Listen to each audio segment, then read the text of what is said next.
Muito bem, queridos. Hoje nós vamos começar, com a graça de Deus, algo que nós já fizemos na igreja, que é falar a respeito das doutrinas fundamentais. Então, apenas alguns esclarecimentos e direcionamento a respeito do que isso quer dizer.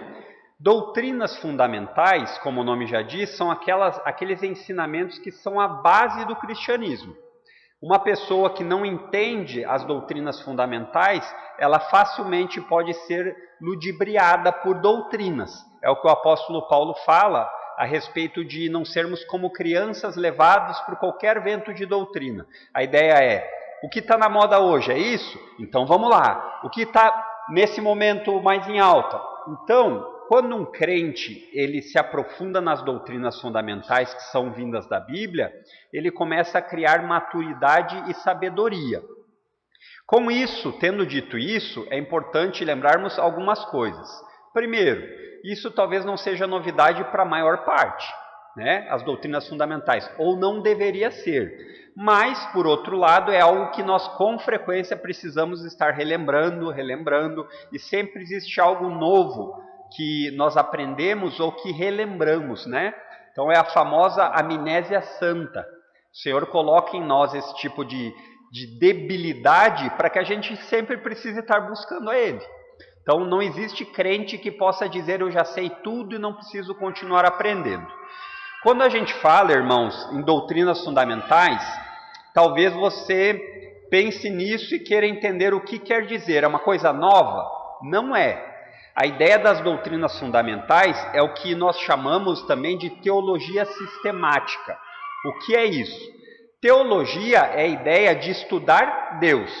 Então, todas as pessoas na Terra que pensam a respeito de Deus, elas são um tipo de teólogo. Então, não deixe muitas vezes você pensar que ser teólogo é algo só para o pastor. Não. Num nível geral, toda pessoa que pensa a respeito de Deus está fazendo teologia. O problema é se ela faz teologia a partir da Bíblia ou a partir de outras coisas, né? E aí, quando nós falamos em doutrinas fundamentais, é a ideia da teologia, do estudo de Deus, teologia sistemática. O que quer dizer isso? A ideia de um progresso, um sistema. Então, na Bíblia, nós não temos a doutrina fundamental de maneira sistematizada. O que eu quero dizer com isso? Por exemplo, nós vamos começar hoje falando de bibliologia. Bibliologia é a doutrina fundamental a respeito da Bíblia. O que a Bíblia ensina a respeito dela mesma. Nós não temos na Bíblia isso resumido. É preciso fazer um estudo de toda a Bíblia e retirar dela o que é fundamental. Então isso é o que nós chamamos de sistematização. Pessoas capacitadas por Deus que organizaram isso de forma a separar em doutrinas fundamentais. Então isso é maravilhoso. Talvez se vocês dependessem de mim, acho que do pastor Fernando vocês até estariam em bons lençóis, mas comigo não, porque talvez eu nunca fosse capaz de fazer isso. Sistematizar uma doutrina de maneira tão organizada e tão edificante. Então esse processo aqui não vem de nós, não é a IBLM que inventou. Isso é muito antigo. Já no século VII, VIII, homens de Deus fizeram isso porque era necessário muitas vezes combater falsos ensinos, certo? Então quando você pensar em teologia sistemática, lembre disso daqui. A teologia sistemática nada mais, nada menos é que uma doutrina fundamental explicada de acordo com cada categoria. Até aqui, beleza? Então, para vocês saberem, existem excelentes livros de teologia sistemática e normalmente não são livros pequenos, são livros robustos, livros aí de 500, 600, 1000 páginas. Se você quiser depois emprestado ou algo assim, o pastor Fernando tem vários deles. Vocês podem se achegar a ele, ele vai emprestar numa boa. Então, existe teologia sistemática de Wayne Grudem, que é uma boa teologia, Millard Erickson, entre outros, aí que são atuais. Quando eu digo atuais, que ou morreram há pouco ou estão ainda vivos nesse tempo. Mas, talvez a obra mais famosa e que deu o pontapé inicial dessa organização chama-se Institutas da Religião Cristã, feitas por João Calvino. Ali João Calvino faz uma organização sistemática das doutrinas e hoje nós temos acesso em 4 volumes. Estão traduzidos lá do francês, hoje nós temos até em português. Então, é maravilhosa. Porém, nessas teologias, não é algo que você deva ler correndo.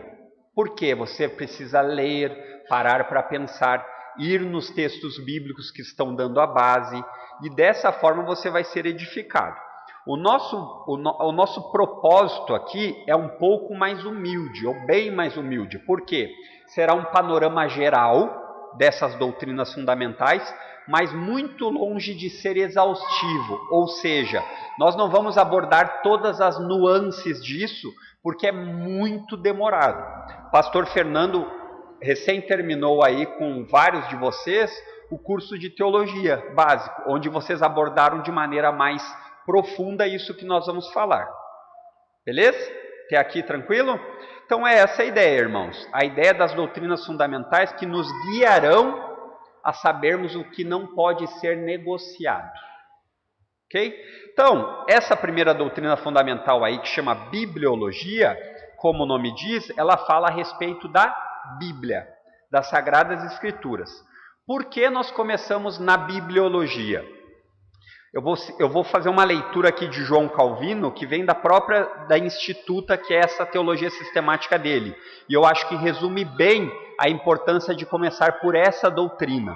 Ele diz assim: embora contenha a Santa Escritura uma doutrina perfeita, a que nada se pode acrescentar, ou seja, a ideia de que na Bíblia nada precisa ser acrescentado. Daí ele continua dizendo assim: pois que nela aprouve nosso Senhor revelar os infinitos tesouros de sua sabedoria, entretanto, a pessoa que não seja bastante experimentada no seu manuseio e entendimento, necessita de certa orientação e ajuda. Essa é a ideia da doutrina fundamental da teologia sistemática e do que nós estamos fazendo. A Bíblia, ela é maravilhosa, ela é um deleite, mas é verdade que nem todos manuseiam ou têm a facilidade com isso. Para isso serve a igreja, para que nós juntos tenhamos uma edificação. E aí ele termina dizendo: para saber que deva nela buscar a fim de não vaguear incerto. Ao contrário, alcance rota segura que lhe dê sempre o fim a que convoca o Espírito Santo. O que Calvino está dizendo é o seguinte: olha, a Bíblia tem tudo que nós precisamos, mas nós precisamos de ajuda. Deus deu a igreja para ajudar os crentes. Então aqui fica muito claro e objetivo que crentes solitários dificilmente são crentes que vão conseguir se edificar. E não me entendam errado aqui quando eu digo isso, eu não estou dizendo que obrigatoriamente você não é crente se não tiver a igreja, não é isso. Mas é normal que um crente participe de uma comunidade que confessa a mesma fé. Então, salvo algumas exceções de perseguição, de impossibilidade que podem acontecer, não existe desculpa para crentes não frequentarem a igreja. E a Bíblia, a primeira doutrina fundamental, a bibliologia, ela vai nos dar o pontapé inicial para estabelecer a base para o resto das doutrinas fundamentais. Por quê? Porque tudo que nós consideramos como fundamental vem da onde? Da Bíblia. Da Bíblia. Então, nada mais normal e lógico que começarmos por ela. E aqui, o livro que nós vamos adotar para ser o nosso guia, o nosso roteiro, embora nós não nos restringiremos a ele, mas ele nos dará boa direção, é esse livrinho aqui de doutrinas básicas do pastor Marcos Granconato. Tá? Então, vamos ficar somente nele? Não, mas ele será um guia seguro, e você deve lembrar que eu falei em livros de 500 páginas, ó, esse é um livro de 200 páginas. Então, mesmo sendo um livro curto, para um assunto tão importante, não é tão pequeno, né? E aqui eu lanço um desafio aos irmãos, 2 formas. Aquele que se interessou nesse manual básico de doutrinas, tem 2 formas de você adquiri-lo. Uma pode falar comigo ou com o pastor Fernando, a igreja tem para disponibilizar. E a segunda é que se você não faltar nenhuma quarta-feira, você vai ganhar ele. Tem as duas formas, uma de graça e uma não. Metade aqui já não vai ganhar, né? Metade já faltou, já não vai conseguir ganhar. Mas aqueles que estão aqui hoje e quiserem ganhar, é só não faltar nenhuma quarta-feira. Tá bem? Então, seguimos aqui para a ideia das doutrinas fundamentais. A ideia da bibliologia, ela é uma junção de duas palavrinhas, biblion mais logia, que é a ideia do quê? Livros, biblion, que é Bíblia, a ideia de Bíblia são livros reunidos, e logia traz a ideia de estudo, conhecimento. Então é o conhecimento das Escrituras, doutrina das Escrituras. Então, quando você pensar a respeito de bibliologia, lembre que é a doutrina que vai ensinar a respeito da palavra de Deus, das Escrituras, certo? Algumas coisas importantes quando nós falamos isso. A Bíblia, ela é a base da doutrina cristã. Ah, mas isso eu já sabia. Ok, mas o que quer dizer isso? Você já parou para pensar? Não. Então a ideia é a seguinte: o crente, o cristão, aquele que diz que é discípulo de Jesus, ele não tem outra base para ensinamento. Ah, então ele não pode estudar coisas como matemática? Não estamos falando disso. Estamos falando que a base de doutrina a respeito do que ele acredita só vem da Bíblia. Por isso, é normal que um crente queira conhecer a Bíblia, certo?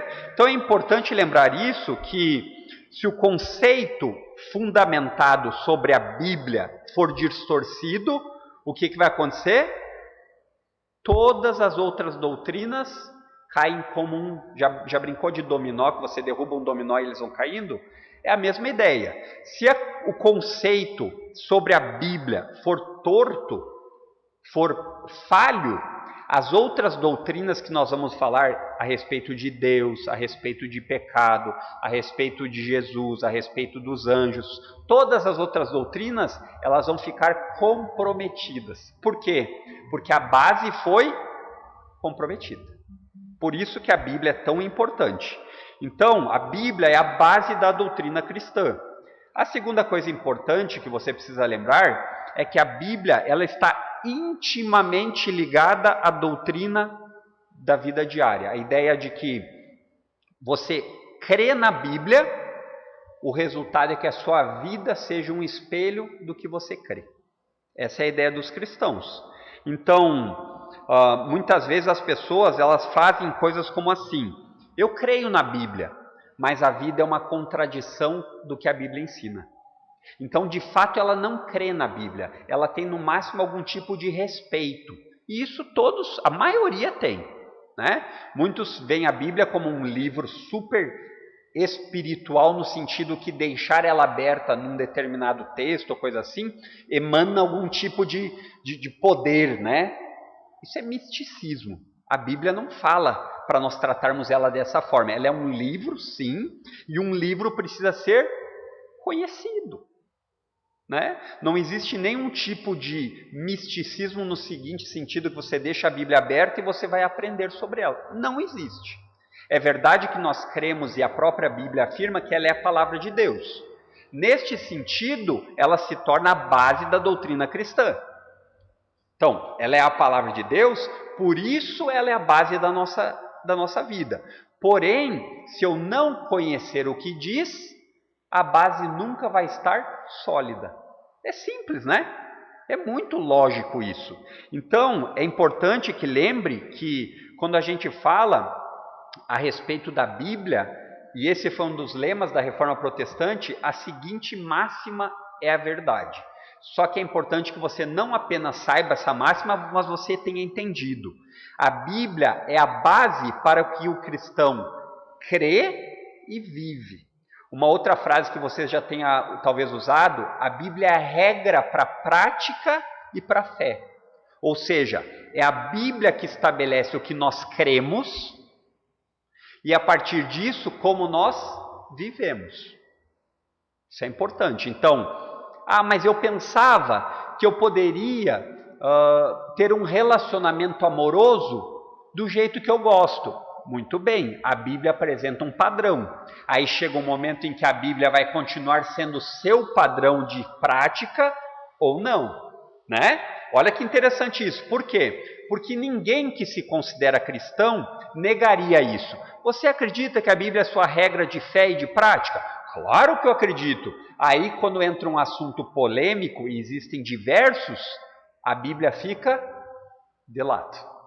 Isso é importante lembrar dessa frasezinha. Então, a Bíblia sendo a base para o cristão a respeito daquilo que crê e vive é o seguinte: eu até hoje fui ensinado pelos meus pais dessa forma. Agora a Bíblia me disse que não é mais. Quem prevalece? A Bíblia. Essa é a postura do cristão. É fácil? Claro que não.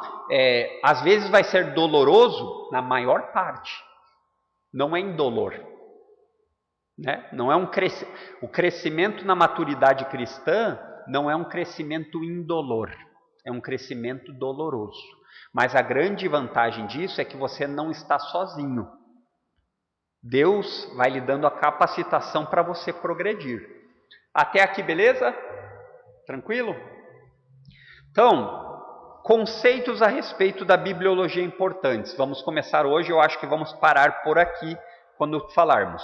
O primeiro conceito que eu quero que você entenda a respeito da bibliologia, da doutrina das Escrituras, diz respeito a essa palavrinha aí, revelação. Revelação. E se eu pergunto para vocês o que vem à sua mente quando você pensa em revelação, você pode ter vários conceitos. Você pode ter o conceito do dicionário português Aurélio, que vai dar uma definição muito mais parecida do que a definição que o mundo evangélico tem do que é revelação, por incrível que pareça. Então, a ideia de revelação, é importante você saber que é o ato de se fazer conhecer algo. Por exemplo, quando eu quis conhecer a minha esposa, o que eu fiz? Eu me revelei a ela. A ideia é que eu me tornei conhecido a ela. Eu fui lá e me apresentei. Então, o ato de revelação é basicamente isso. O ato de se fazer conhecer algo. E dentro do conceito bíblico judaico-cristão, diz respeito a como Deus comunica o seu próprio caráter e a sua vontade. Certo? Então, quando nós pensamos em revelação, a ideia que tem que vir à sua mente é como Deus se apresentou aos seres humanos. Como ele se faz conhecer. Por quê? Porque se Deus, que é um ser eterno, imutável, todo-poderoso, autoexistente, se ele não se revela a nós, nós nunca teríamos capacidade de conhecê-lo. Por quê? Porque ele está em outro nível. O que eu quero dizer com isso? Nós somos criaturas finitas. Deus é um ser infinito. Então essa conexão, ela precisa partir do maior para o menor. Se Deus não se revela, nós seríamos incapazes de conhecê-lo, pelo menos no sentido verdadeiro. Por quê? Porque é muito fácil você criar a ideia de conhecer algo a partir de você mesmo. Isso acontece com frequência quando nós temos uma ideia a respeito de alguém e quando nós vamos conhecer aquela pessoa tem decepção. Por quê? Porque você criou uma imagem, mas que quando aquela pessoa se revelou a você, não era a imagem que você esperava. Ficou meio filosófico? A ideia é o seguinte: maridos e mulheres hoje, talvez no processo que eles vão se conhecer, o marido esperava que fosse uma Cinderela, e a Cinderela esperava que fosse o príncipe. E aí quando um esperou demais do outro, sem ter a base da revelação real, quando eles se encontram, eles descobrem que é um sapo. O homem é um sapo, né? Ele não tem nada daquilo que ela esperava, e tampouco ela. Muitas vezes ela tem chulé. Então, o que eu estou querendo fazer com essa comparação para vocês entenderem? É a ideia de que o conceito sobre Deus não pode ser imaginado, não pode ser tirado da nossa própria base de dados. Ele tem que ser transmitido. É um conhecimento adquirido por transmissão, não por imaginação e nem por desejo apenas. Por que isso? Porque senão, se não for Deus se revelando a nós, nós imaginamos coisas a respeito de Deus que Ele nunca disse. Até aqui, beleza? Entendido o conceito de revelação? Então, a revelação, quando nós falamos biblicamente, não é a ideia de uma pseudo-cartomante, que às vezes acontece nas igrejas evangélicas, ou um adivinhador qualquer, que ele diz, Deus me revelou algo, e aí ele sai distribuindo um monte de coisa arada. Não tem nada a ver com isso, biblicamente. Lembram que eu falei que a Bíblia é a nossa regra de fé e de prática? Pois bem, esse conceito bíblico de revelação é o que a Bíblia ensina. Então, para uma pessoa que tenha outro conceito de revelação, se ela crê mesmo na Bíblia, quando ela se depara com isso, o que ela deveria fazer? Dar meia volta e dizer, eu estava equivocado. Infelizmente isso não acontece porque a base da doutrina não é a Escritura. É simples. É o ditado aquele que nós sempre temos falado. Toda vez que o sentimento prevalece, a boa teologia desaparece. E isso começa na palavra de Deus, na Bíblia. Se a Bíblia é distorcida ou mal compreendida, é certo que os desdobramentos disso são perversos. Então, quando eu falo a Bíblia compreendida, é preciso entender que a Bíblia é um livro que necessita ser lido, estudado, entendido. Então, existe dentro da Escritura o lado humano. Então, a Bíblia ela não foi feita apenas para pessoas especiais. Então, o pastor Fernando é iluminado, então ele consegue. Eu que não sou pastor não consigo. Não, isso não existe. É verdade que existem textos difíceis que precisam de ajuda, como Calvino falou aqui naquele comecinho que eu li. Mas para isso existem pastores. Para isso existe a congregação. Mas isso nunca vai ser desculpa para nós sermos preguiçosos. Então a dica é, não deixe de ter contato com a Bíblia diariamente. Você consegue pelo menos um capítulo? Comece num capítulo e insista até que o progresso comece a acontecer e você não se contente mais com um capítulo. Mas não deixe de ler pelo menos um capítulo. Por quê? Porque na medida que você perde o interesse, a dificuldade para voltar é muito maior. E como a Bíblia é um livro, ela tem sequência, gente. Por isso que quando você começar, comece a ler ela sequencialmente. Aonde você começar, continue. Por quê? Porque se você ficar sorteando textos, você nunca vai entender. Com raríssimas exceções, eu nunca vi alguém ver um filme começando pela metade a primeira vez.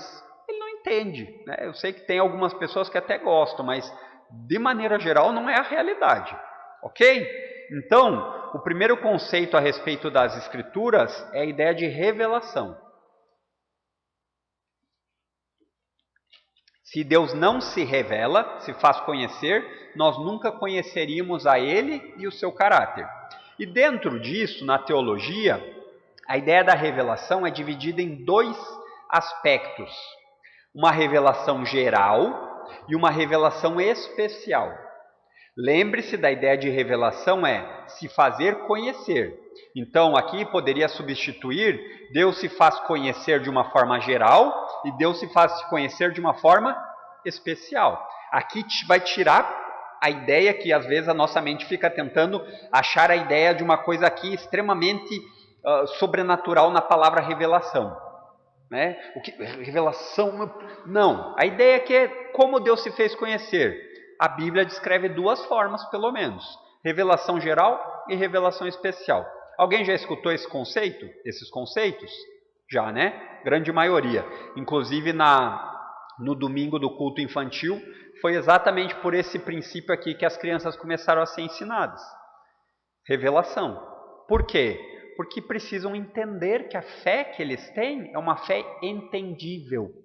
Não é um salto no escuro. Como muitos são ensinados, olha, você precisa crer e pronto. Então você, quando vai crer, pega o cérebro, tira ele, guarda numa gaveta e creia, seja só sentimentos. Não, a Bíblia diz que nós precisamos entender. É verdade que nós não teremos todas as respostas? É verdade, porque muitas vezes existem coisas na Bíblia que não são exaustivas, e nós vamos ver a respeito disso. Então, em primeiro lugar, a revelação geral.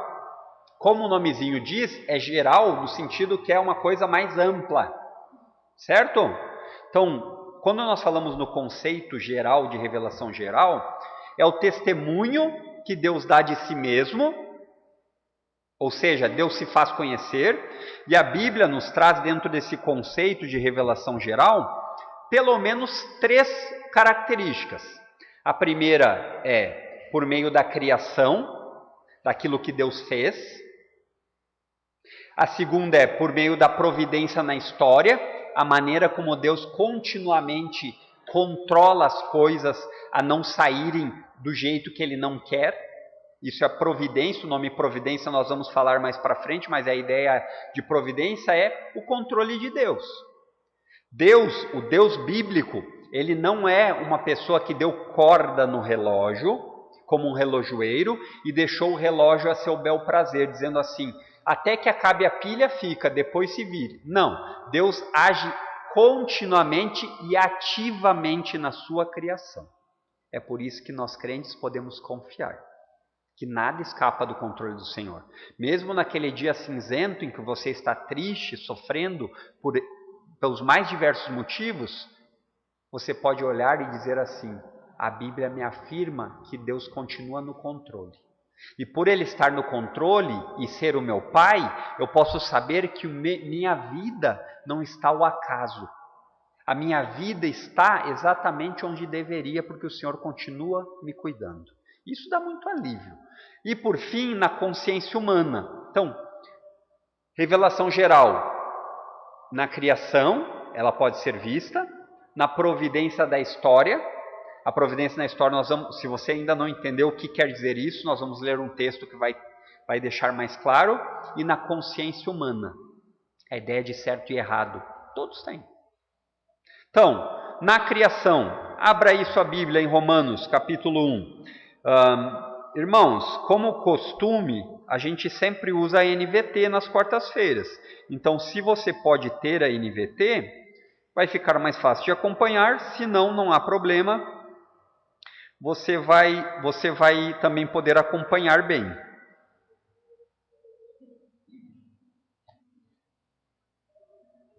E se você não tem uma Bíblia, você pode pegar lá atrás que tem. Esses dias eu levei uma embora, mas já trouxe de volta. Percebi que não era minha. Cheguei em casa, olhei uma Bíblia com letra gigante. Eu disse, olha, adquiri e nem sabia. Aí pensei, melhor não é lá da igreja. Aí já trouxe de volta. Esse texto nós já falamos a respeito dele. Vocês lembram? Tem que lembrar, né? Poxa vida, nós estamos recém no capítulo 2 de Romanos. Se vocês não lembrar, aí eu vou voltar lá para o capítulo 1. Então, Romanos capítulo 1, 19 e 20, está falando a respeito disso, revelação geral. Ele diz assim, sabem a verdade a respeito de Deus, pois Ele a tornou evidente. Ou seja, Deus fez com que Ele se fizesse conhecer de maneira indesculpável. Aí ele diz no verso 20, por meio de tudo que Ele fez desde a criação do mundo, podem perceber claramente seus atributos invisíveis, seu poder eterno e sua natureza divina. Portanto, não tem desculpa nenhuma. O que Paulo está fazendo aqui, talvez, seja um eco lá do Salmo 19. Pula lá para o Salmo 19. E esse é um texto que eu gostaria que você decorasse, memorizasse. Por quê? Porque existem textos-chave que quando você estiver conversando com alguém a respeito de alguns assuntos, você precisa ter esse texto. E esse texto de que toda a humanidade é indesculpável, esse Salmo 19 deixa muito claro. Ele é indesculpável porque a criação de Deus, ela é tão visível que ninguém tem desculpa. Então ele diz assim, os céus proclamam a glória de Deus, o firmamento demonstra a habilidade de suas mãos. Dia após dia eles continuam a falar, noite após noite eles o tornam conhecido. Não há som nem palavras, nunca se ouve o que eles dizem. Sua mensagem, porém, chegou a toda a terra e suas palavras aos confins do mundo. E aí ele vai continuar aqui dizendo a respeito do sol e da visibilidade do sol. O que o salmista aqui está dizendo é o seguinte: quando você olha a criação, mesmo que não seja de forma audível, eles não estão falando, mas tornam indesculpável, porque você vê simetria, você vê arquitetura por trás de coisas tão perfeitas. O sol, depois vem a noite, e essas coisas não são capazes de ninguém dizer não existe. Não são capazes. Eu gosto aqui de uma, eu acho que foi o Adalto Lourenço que falou a respeito da criação. É a ideia de que, embora essa revelação na criação, ela não mostre quem foi o pintor do quadro, ela deixa as pegadas. Você é capaz de olhar e dizer assim: olha, isso aqui não veio por acaso. Ninguém pode olhar para um quadro de Picasso ou um quadro bonito e dizer assim: esse quadro está aí na parede, mas ninguém o pintou. Ele veio aí e apareceu do nada. Você imagina quando você fala na pintura da criação. As pegadas são evidentes para tornar todos indesculpáveis. Faz sentido? Claro que faz, todo sentido. Então, a segunda forma que a revelação geral se manifesta é na providência na história. Abra lá sua Bíblia em Atos 14. Em breve vocês terão a exposição desse texto na íntegra. Não tão breve, né? Atos 14 vai levar um tempo, mas muito provavelmente vai ser uma exposição muito boa. Então aqui é o episódio que narra quando Paulo e Barnabé estavam em meio aos gentios e eles fizeram algumas maravilhas, né? Deus capacitou eles a fazerem alguns milagres, e aí eles quiseram reverenciá-los e eles disseram: não, nós somos homens como vocês. Essa é a narrativa do texto. Aí ele diz no verso 15: amigos, por que vocês estão fazendo isso? Somos homens como vocês. Viemos lhes anunciar as boas novas, para que abandonem estas coisas sem valor e se voltem para o Deus vivo, que fez os céus e a terra, o mar e tudo que neles há. Ele afirma de novo a respeito da revelação geral, mas ele não para por aí. Ele fala assim: no passado, ele permitiu que as nações seguissem seus próprios caminhos. Aí o verso 17 é o que nós queremos evidenciar.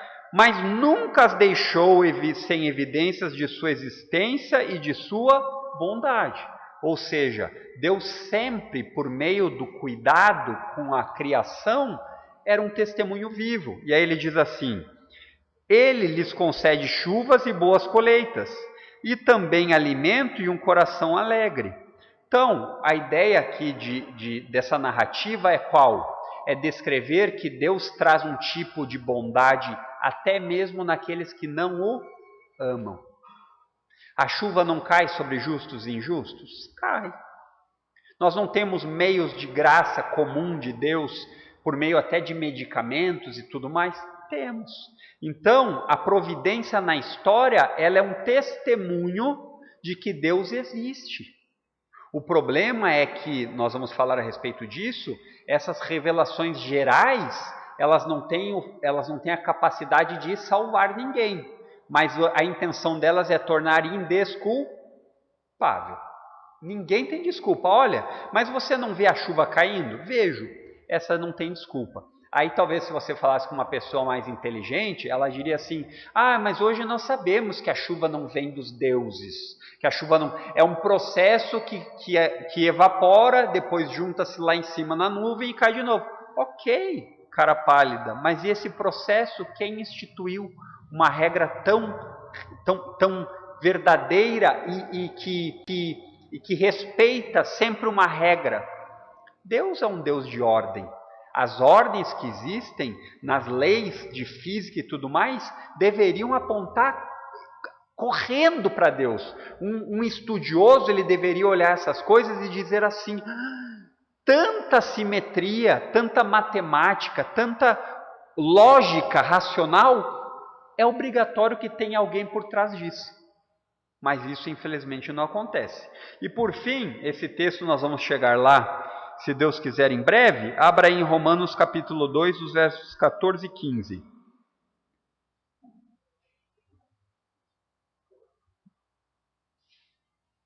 Aqui Paulo está fazendo um discurso a respeito do julgamento de Deus. Paulo vai até o capítulo 3, metade do capítulo 3, falando que toda a humanidade está debaixo do juízo. Não existe nem gentios e nem judeus que estejam livres. Toda a humanidade.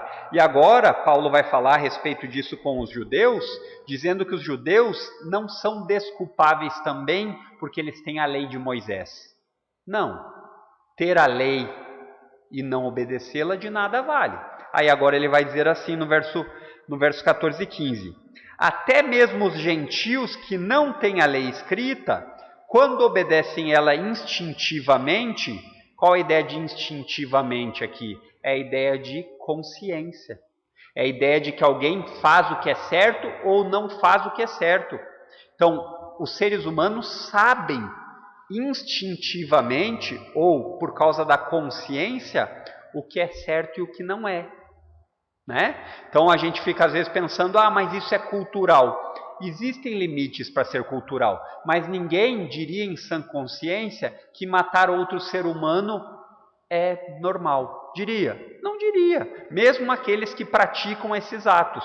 É o que Paulo já falou no final do capítulo 1, né? Não tem, as pessoas não, elas sabem o que é certo e o que é errado, mas isso não é um impeditivo para elas fazerem, é verdade. Então isso quer dizer o que Paulo está falando aqui? Ele continua dizendo, quando obedecem a ela instintivamente, mostram que conhecem a lei mesmo não a tendo. Demonstram que a lei está gravada em seu coração, pois sua consciência e seus pensamentos os acusam ou lhes dizem que estão agindo corretamente. E é assim que a gente vê. Você vê pessoas que não amam a Deus fazendo coisas corretas. Você vê. Por quê? Porque eles têm consciência. E essa consciência, ela não é algo que vai diante de Deus lhe dar o direito de Deus não lhe julgar, mas é algo que demonstra que Deus se revela até mesmo na moralidade dos seres humanos. A ideia de saber o que é certo e o que é errado é algo que faz parte da revelação geral. Interessante e muito lógico, né? Isso tudo a Bíblia está nos ensinando. Então a ideia aqui é a revelação geral é o conhecimento que Deus dá acerca de si mesmo na criação, o mundo criado, visível, na providência, o cuidado constante de Deus, e por fim na consciência humana, a capacidade de diferenciar coisas certas de erradas. Mas eu não acho que é errado, então eu não tenho esse problema, minha consciência não me acusa. Não se trata assim, porque se você na sua consciência acha que o sinal vermelho pode ser infringido, pode ser passado, isso não vai lhe absolver. A ignorância não gera absolvição. E esse é o padrão de Deus. Ser ignorante a respeito de Deus não traz absolvição. Pelo contrário, é indesculpável. Ok? Eu acho que nós vamos parar na revelação geral. Eu só vou fazer mais uma, para não ser tão cansativo e vocês ficarem gravados, mas eu só vou fazer mais uma leitura aqui com vocês. Se você está em Romanos, volte um pouquinho aí em Romanos capítulo 1, de versos 20 a 23.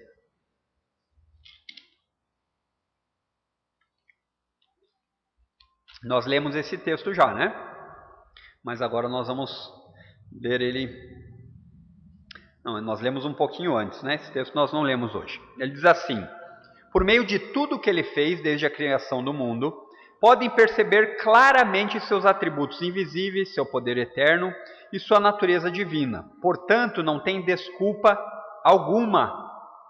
Essa é a ideia da revelação geral. E ele continua dizendo, Paulo, sim, eles conheciam algo sobre Deus, mas não o adoraram nem lhe agradeceram. Em vez disso, começaram a inventar ideias tolas e com isso sua mente ficou obscurecida e confusa. Dizendo-se sábios, se tornaram tolos, trocando a grandeza do Deus imortal por imagens de seres humanos mortais, bem como de aves, animais e répteis. O que Paulo está descrevendo é: a revelação geral torna todos os seres humanos salvos. Não é verdade? Não, não é verdade. O que a revelação geral faz é tornar todos indesculpáveis. Essa é a ideia.